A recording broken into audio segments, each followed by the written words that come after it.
Welcome to Sacrilegious Discourse. I'm husband. And I'm wife. Together, we're reading the Bible for the very first time. We grew up without religion and wanted to know what all the fuss was about. Well, what have we learned so far? That God is a dick, and apparently some people believe in talking donkeys? We're not trying to pass ourselves off as experts. Nope, we're just reading the Bible for the first time and giving our first take reaction. If you'd like to join us in this venture, you might consider starting at episode 1. Otherwise, jump in wherever you like. All right, let's go read the Bible. Yeah, let's get to it.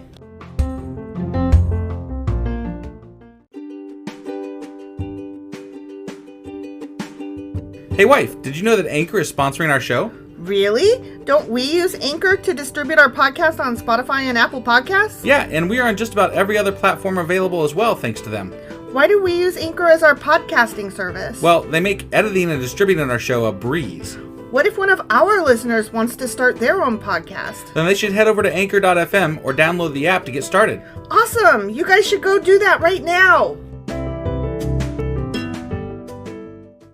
Husband! Wife! It's Saturday! Q&A! Awesome! I love Q&As. I do too. And once again, I caught myself saying, oh my god, this is so interesting. I can't wait to tell you about this stuff. Always love, learning the little shit that we find about what we just read about, because oftentimes I'm more interested in that than I am about the fucking Bible. Yeah, so the trivia of history. Yeah, no, yeah. I love it. I love it. So what are we? You got a breakdown of what we're talking about? I had a breakdown just now of fucking words, but do you have something to tell us what we're going over today? Let me rephrase that for you. Yeah, please. I didn't need that. Yeah. What are we going to talk about today? Yeah, that. We had a specific question. Why is the tribe of Judah differentiated from Israel? Yeah, that one was bugging me. I know. And then we thought, are we crazy? What is happening? Did we miss something? Okay, I have an answer for that. Okay, cool. And we're also going to talk a little bit about that King Nahash that wanted to stab people's right eye out. Oh, okay. Because I didn't get enough of him, and I was like, what is his fucking deal? Got it. All right, so Nahash and Judah. Yeah. Okay. All right, well, let's go do this. Let's.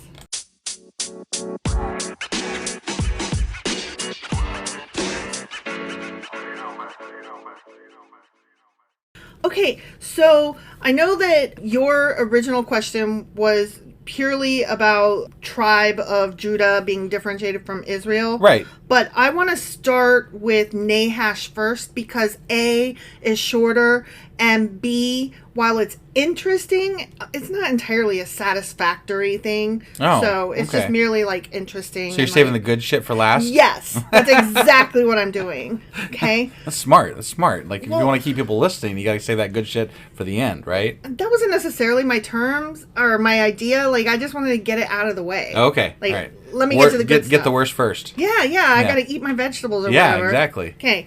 So you remember Nahash? He was like, I'm going to poke all y'all's right eye out. Yeah. And they were like, but don't though. And then he was like, I'll give you a little bit of time to beg somebody to come help you. Right. And then, yeah, that was the stupidest shit ever. Yeah. And then you can either be our slaves right. or I'm going to poke your fucking right eye out. And they were no, they were going to be their slaves and poke their fucking right eye out. Otherwise, they were going to kill them, I think. That's right. Yeah, I had that mixed up. That's all right. You're right.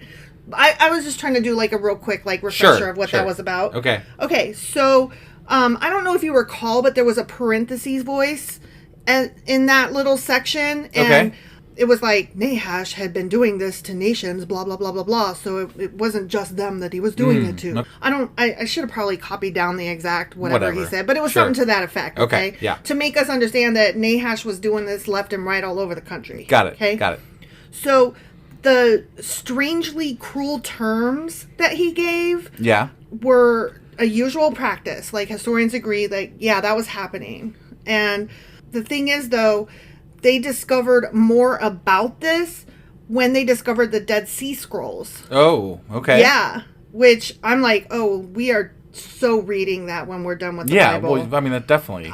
Among other things. I know. It's just, like, every time the Dead Sea Scrolls come up and how it's like, you're missing part of the story. I remember that being so interesting when I was, like, it was maybe when I was in high school Yeah, or, it was I don't when know. I was in high school, so it would have been, like, middle school for you, maybe. Sure. But I remember being, like, so intrigued by that, like, wow, they found, like what? Stuff from that time? Yeah, I was just blown away. I couldn't, like, my mind was exploding. And I didn't even know anything about the Bible. Right, me either. Yeah, but it was just the history of it was so intriguing. Like, are you fucking kidding me? You found fucking thousands-year-old scrolls in a goddamn cave stuff somewhere? Yeah. What the fuck? And I didn't even at the time understand the controversy over whether or not it should be included in the Bible. Right, like, right. I had no idea. I was like, wait, there's Bible things missing? That was maybe my first exposure to understanding that there were things that were Bible but not Bible. Yeah. And I'm like, wait, what the fuck is this shit? Exactly. Like, I just always thought, like, oh, the Bible's the Bible. What? Right. Yeah. That's it. I never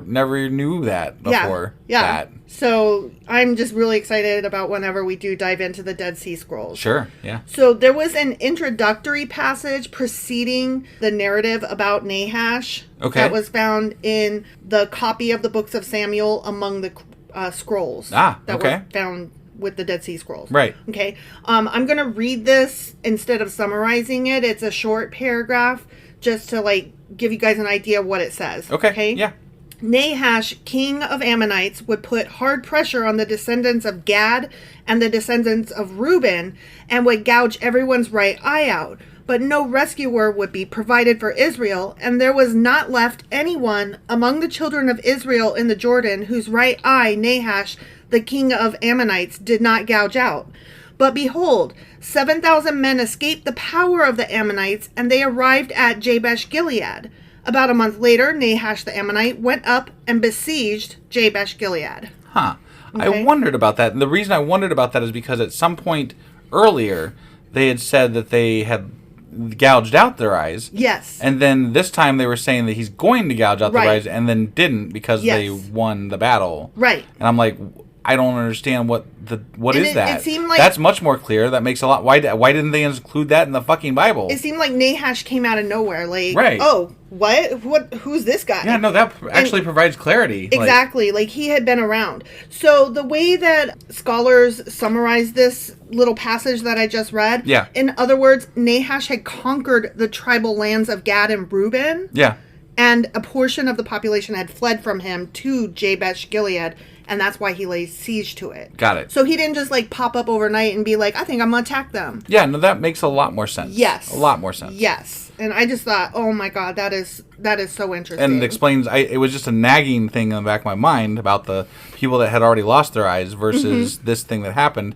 And it occurred to me, but it didn't, like, I was like, whatever. It's the fucking Bible. It's, whatever. It was too esoteric to chase down that portion. And, like, the eye gouging thing wasn't what I was looking up particularly. Sure. I just was like, hey, you know what? We've never heard of this guy except for in this one bit where he comes out of nowhere. I'm curious about him. Right. And I just, like, on a lark looked him up. Well, because we find some of our best stories from just looking up these random names. Exactly. And be like, who's this? What? Did he do a thing? Right. Yeah. And I guess he was like a guy that did the things and warred on them. Well, I'm glad you looked that up. Because, I mean, it does lend a lot of clarity to the story that we were reading. So Right. They had been warring him for ages. Right. Which we knew that they had been warring the Ammonites and the Amalekites. We knew that. But this made them more of a people over there. Right. You know? Right. Yeah. Like, instead of just this random blodge of a group.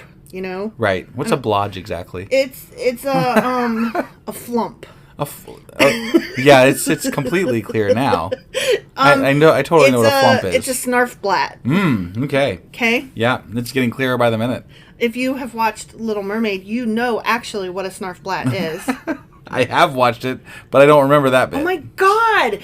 At the very beginning of The Little Mermaid, she's combing her hair with a fork, and she's like, "What is this?" And the seagull tells her it's a snarfblat. Ah. Yeah, because he makes up shit and passes it up. Because he's totally a Republican. Right. Like, he's like, I know the answer to that question, and makes up one so that he can then say that, see, I knew the answer. Right, yeah. Yeah. I got it. Okay, so now let's go on to the tribe of Judah. Okay. Okay? Yeah. part of this is going to be hard because it gets into the chapters we haven't read yet that we're about to read. Okay. So I had to like stop myself. Got it. From reading too far ahead. Right. But the tribes of Judah and Benjamin did not agree at all on proposed kings. Okay. Not the idea of kings, but who should be king. Okay. Okay? Yep. And so, as a result, they totally split. I have a question, though. Mm-hmm. Why is the tribe of Benjamin so powerful that they were strong enough to choose a king after all the shit that happened with the tribe of Benjamin? It's not that they were powerful. It's that the northern 10 tribes, including Benjamin, remained one people. Okay. And Benjamin was like the closest to Judah in the layout. Got it. And so they were the ones that argued the most vehemently. Got it. So they became their own little nation state, basically. Yeah, so the tribe of Judah became a kingdom of its own. And throughout history, they actually had two different kings. Kind of like when the Pope split from Rome and went to Constantinople. Yeah. And there were two popes. Right. You know, and it's like, which one is the real one? Yeah. And it's like neither or both. Right.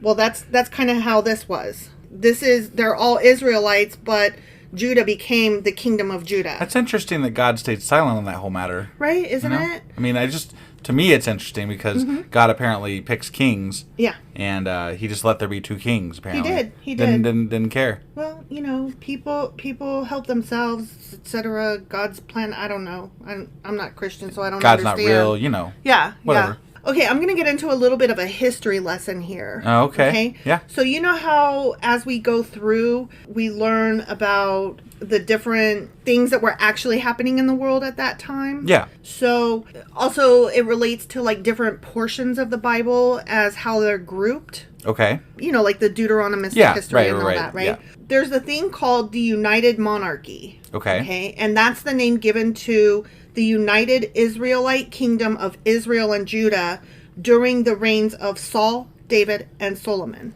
So this is like even though they had different kings, they kind of backed each other type thing? I'm getting there. Okay. You could see why, though, it was kind of dicey as far as I just said Saul, David, and Solomon. We're only in Saul. Right. Yeah, which is the book of Samuel. Right. But now we know why it's still Samuel because, Saul got fired. Right. So. Right.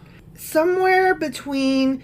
Or all through 1047 and 930 BCE, the country split into two kingdoms. The kingdom of Israel, including the cities of Shechem and Samaria in the north, and the kingdom of Judah, containing Jerusalem in the south. Okay.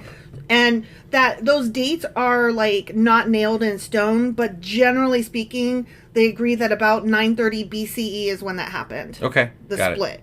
Okay. Yeah. David, whom we will not meet till I think the next couple chapters or even maybe 2 Samuel. I'm not sure. Right. He's coming up shortly. Sure. Okay. And we've heard of like David and Goliath. Oh, this David. Yeah, that David. Okay. Exactly. Got it. He lived during the Iron period. So we are reaching the end of the Bronze Age, I guess. Right. We're going into the Iron Age? Yes. Got it. Yes. And that would suggest that he was not, given the time period, it would suggest that he was not a king of a centralized kingdom, but rather a chieftain over a small polity in Judah. Huh. And the different kings that they had throughout were either in the north with Benjamin, right, and all them, yep, or in the south with Judah. Got it. And so that kept them at war with each other. Oh, so they were warring themselves. They were warring with each other. Yes. Wow. For ages. Okay. And as a matter of fact, that's where I didn't get into this a lot because, like I said, I had to cut myself off. Sure. Apparently, that's where the terms Samaritan came from because they were considered to not be fully Israelites. Okay. Like they were only half. Okay. Because they were cut off. And what Good Samaritan is like somebody they consider you're all right. No. Or what? A Samaritan is a group of people. It's a peoples. Okay. And the Good Samaritan, we're going to get into that story. I think that's a New Testament story. Oh, okay. But the Samaritans were supposed to be at odds with the Jews, but the Good Samaritan is there was a Jew who had fallen in the street, and a Samaritan came over and helped him up. Oh, okay. He was a good Samaritan. And we now use that term to mean a good neighbor. Right. But it becomes clear that it was somebody they thought poorly of that did something good. Exactly. Okay.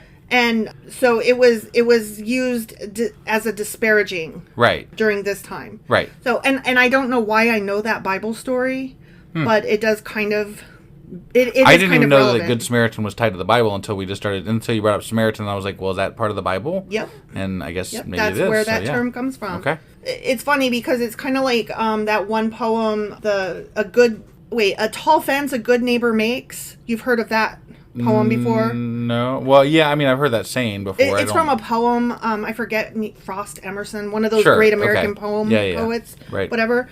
And so people take just that one term and think that means, see, we all need to have our boundaries and our tall fences, and then we can be good neighbors. But actually, that's one line from the poem, which is entirely opposite to that, which is saying, we built all these walls, but aren't we good neighbors? Right. Even though we're cut off from each other, blah, blah, blah. It's just another example of how we have a phrase that we use that is actually quite contrary to where it came from, because people just repeat these things ignorantly. Right. No, I mean, yeah, definitely. Yeah. You could still, the stuff that was made up last century, we could go on a stuff that was made up last Tuesday. Right, yeah.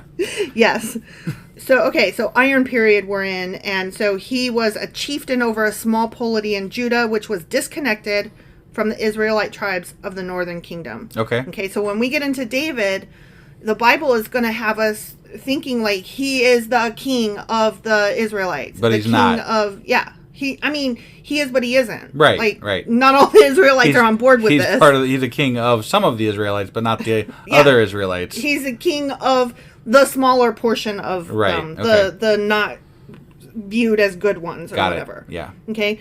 Now, archaeologists fiercely debate this still today, and scholars are divided among those who support the historicity of the biblical narrative. Okay. Which is, what we were just talking about, versus those who completely deny the existence of the united monarchy.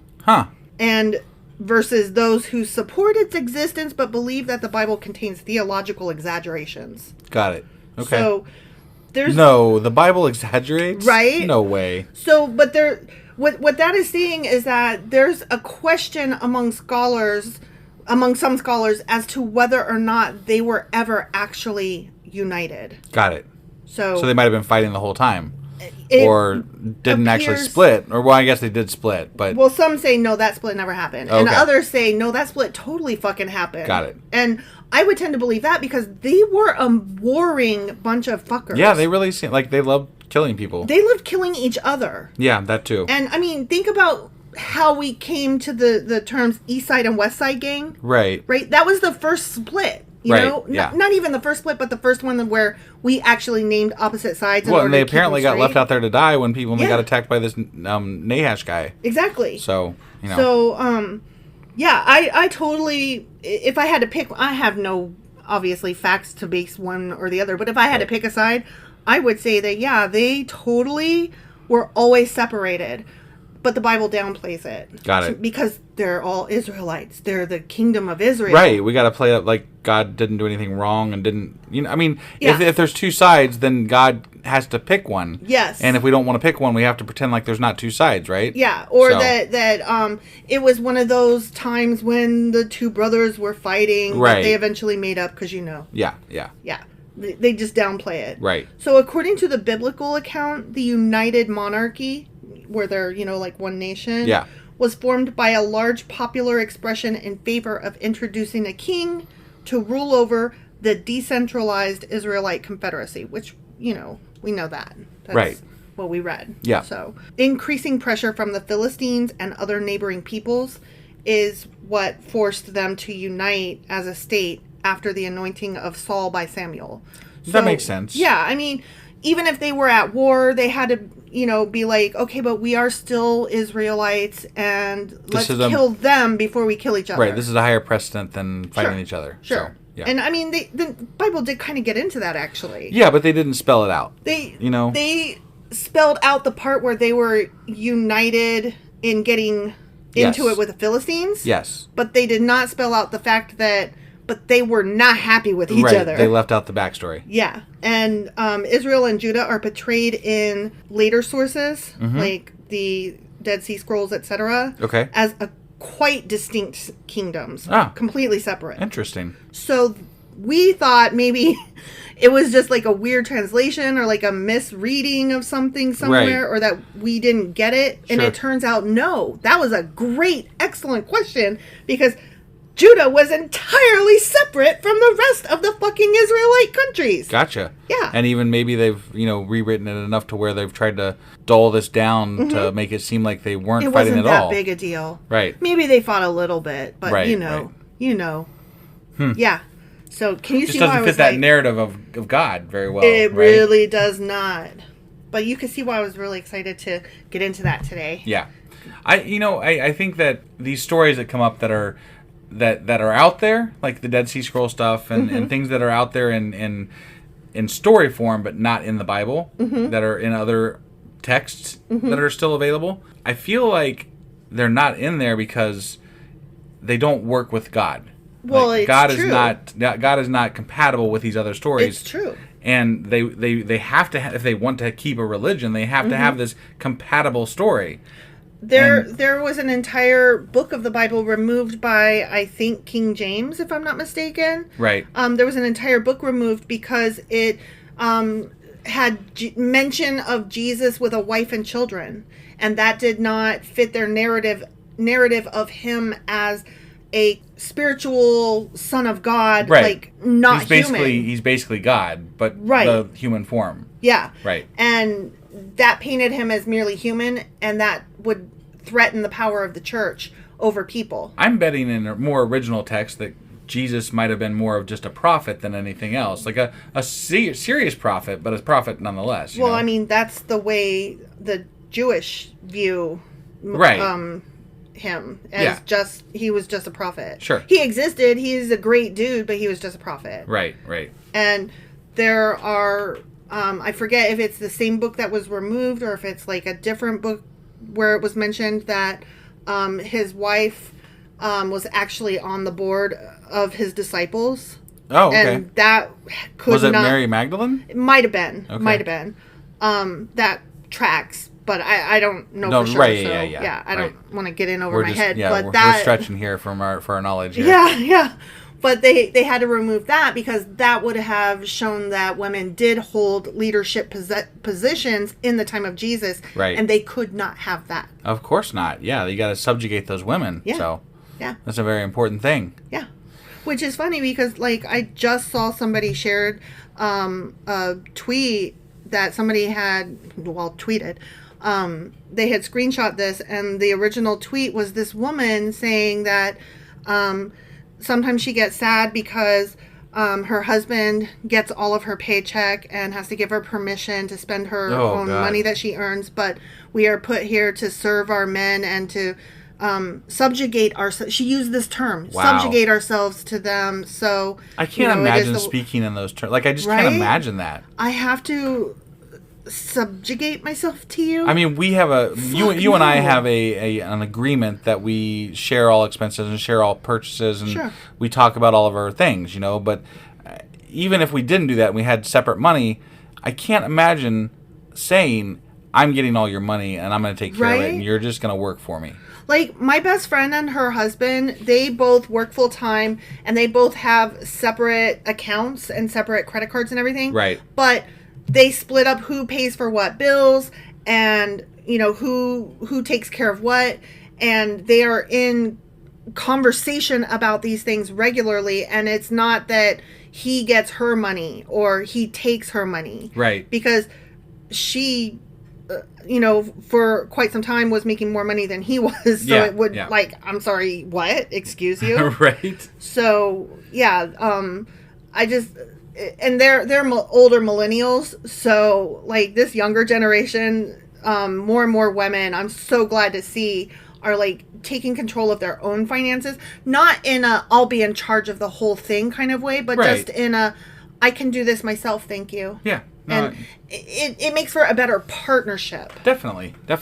I think. I mean, we had a lot of discussions about it early on in our marriage about how we were going to handle this and what was best and all that. Well, because when we were both working full time, you made more money than I did. Right. But you brought home less than I did because you were paying for insurance. Right. So what I brought home was actually more than what you brought home. Yeah. But it was really good partnership because we both got to feel like we were equally contributing. Right. And it all went into the same account. Yeah. Whereas, the younger generation, they seem to keep their accounts very separate. Right. Which, whatever works. Yeah, do what you got to do, that's fine. I mean, we need like every penny added up together to be able to pay things. Right, so yeah. that would never work for us, but yeah, more power to those who, I don't know how we got off on this I was going to say, we've been talking for 5 minutes about finances. Well, it's less about finances and just more about a partnership.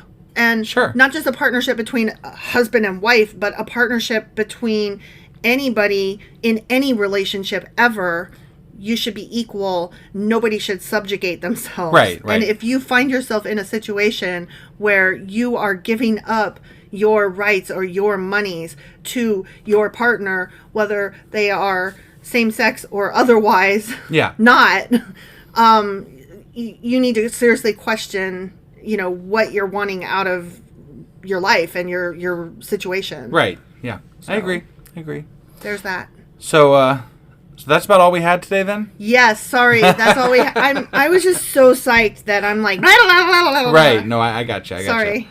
All right. So we learned about Nahash and Judas today. Yep. So... Yeah. Not Judas. Judah. I said Judah, I thought. Well, I think I moved on to something. Yeah, I slurred it. So. Yeah. But I meant to say Judah. Yeah, Judah. Yeah. Okay. But tomorrow is going to be our what do we call Weekly replay. Weekly replay, and then Monday we will be back for 1 Samuel chapter 16. Yep. We'll see you guys then. Bye.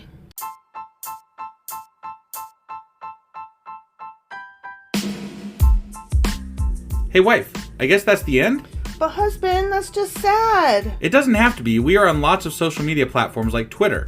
Our handle there is sacrilegious_D. For D's nuts. Oh my God. Stop doing that. Anyway, we're also on Facebook, Instagram, and Pinterest. There's a link to all of our social media sites at our website. Ooh, we have a website? Yeah, it's sacrilegiousdiscourse.com, where you can also find a link to our merch shop. We have a merch shop? Yep. We have podcast-themed clothing, mugs, notebooks, and more, as well as an atheist and science-themed products.